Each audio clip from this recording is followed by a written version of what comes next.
8-10 ہالی would heroes per, 20-22 pop singers per, 2-4 models, چند fit bowlers, کچھ IT ٹائکون اور اس پر جو اس کے فرینڈ سرکل میں سے تھا، جس کی شادی کی تصویریں وہ دیکھ رہی تھی۔ وہ جانتا بھی نہیں تھا کہ وہ اسے پسند کرتی ہے۔ ایک بار وہ اس سے ملنے ہاسپٹل بھی آیا تھا۔ اگر وہ بیمار نہ ہو چکی ہوتی تو شاید، لیکن اب وہ پھوٹ پھوٹ کر رو رہی تھی، یہ سوچ کہ ہر چیز، ہر شخص پر اس کا اختیار ختم ہو چکا ہے، اسے رلا رہی تھی۔ ساری دنیا اپنی اپنی پلاننگ پہ چل رہی ہے، ایک اس کی پلاننگ دھری کی دھری رہ گئی ہے۔ وہ دن بھر روتی رہی، رات بھر جاگتی رہی، ایک ایک کر کے ہر چیز ہی اس سے چھن چکی ہے۔ ہمت کا پہاڑ ریزہ ریزہ ہو گیا۔ تو کیا جو چیزیں تم سے چھن گئی ہیں ان کے بدلے میں تمہیں ان سے بہتر چیزیں نہیں ملی؟ فرشتہ پوچھ رہا تھا۔ اس نے تائید میں سر ہلایا اور رو بھی دی۔ کچھ باتوں کے جواب نہیں ہوتے ہدایت، وہ بس ہوتی ہیں، اداس کر دیتی ہیں، دل توڑ دیتی ہیں۔ میں بھی اداس اور دل گرفتہ ہوں۔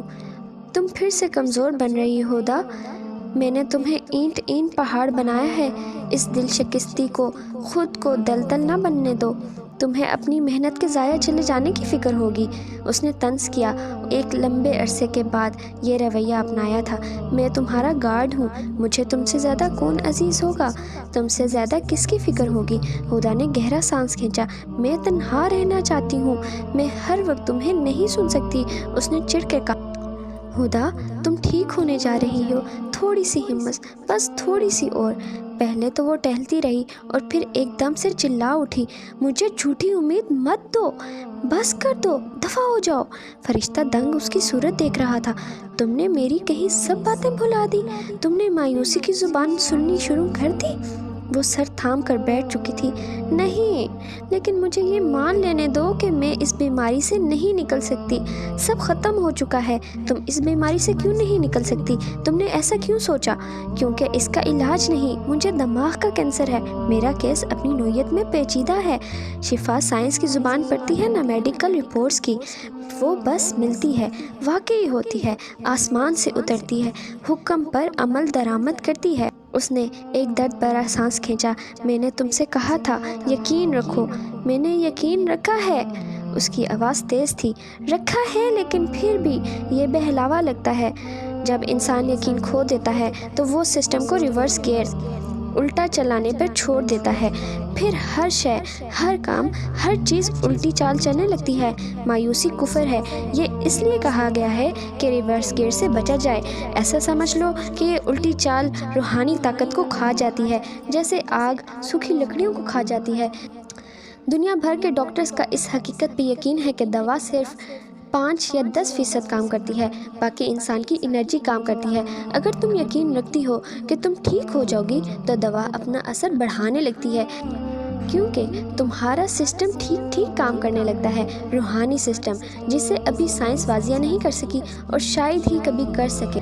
تمہیں ہوا چاہیے ہوگی تو تم فین آن کرو گی، روشنی چاہیے ہوگی تو لائٹ آن کرو گی۔ انسان کو تندرستی چاہیے تو وہ میں ٹھیک ہو جاؤں گا بٹن آن کرے، اپنی طاقت کو بیدار رکھے۔ دوا اور اس کی امید، یہ دونوں مل کر اسے ٹھیک کر دیتے ہیں۔ اس کے ہاتھ کانپ رہے تھے، وہ سسک رہی تھی، وہ لمبے عرصے بعد اس حالت میں آئی تھی۔ میری کنڈیشن، رپورٹس، بیماریاں ہر زمانے میں لا علاج رہی ہیں ہدا، ہر بیماری ہر دور میں۔ یہ تو آنے والے وقت کے لوگوں کو قابل علاج لگنے لگی ہیں۔ فلو، کیا تم جانتی ہو کبھی یہ بیماری انسان کو خوفزدہ کر دیا کرتی تھی؟ یہ وبا کی طرح پھیلی تھی اور اس نے نسلوں کی نسلیں ختم کر دی تھی۔ انفلوئنزا، کیا تم آج اس سے خوفزدہ ہو؟ نہیں، فرشتہ اسے حیران کرنا جانتا تھا۔ کتنا ذہین گارڈ ہے میرا، وہ سوچ رہی تھی۔ وہ چونک گئی تھی۔ اب یہ بیماری میڈیسن یا ویکسین سے ٹھیک ہو جاتی ہے، کبھی یہ بیماری موت کی دہشت تھی۔ یہ میں 1 صدی پہلے کی بات کر رہا ہوں۔ اگر میں چند صدیاں اور پیچھے جاؤں تو گردن توڑ بخار یا سرخ بخار انسان کی جان لے لیتا تھا۔ نمونیا، ٹی بی، پیٹ کا درد، طاعون، کیا آج تم ان بیماریوں سے خوفزدہ ہو؟ یہ بیماریاں تب کینسر سے زیادہ خوفزدہ کر دینے والی تھیں۔ اس وقت کے انسان کو بھی یہی لگتا تھا کہ ان بیماریوں کا کوئی علاج نہیں ہے، وہ مر جائے گا، کبھی ٹھیک نہیں ہوگا۔ لیکن جو اس نظریے پہ یقین نہیں رکھتے تھے وہ اس کی دوا ڈھونڈ رہے تھے، شفا ڈھونڈ رہے تھے۔ نہ میں کوئی دوا بنا سکتی ہوں، نہ شفا ڈھونڈ سکتی ہوں، میں مریض ہوں، ڈاکٹر یا سائنسدان نہیں۔ بیمار تو ہو، یہ بیمار ہی ہوتا ہے جو شفا یابی کے لیے بے قرار ہوتا ہے۔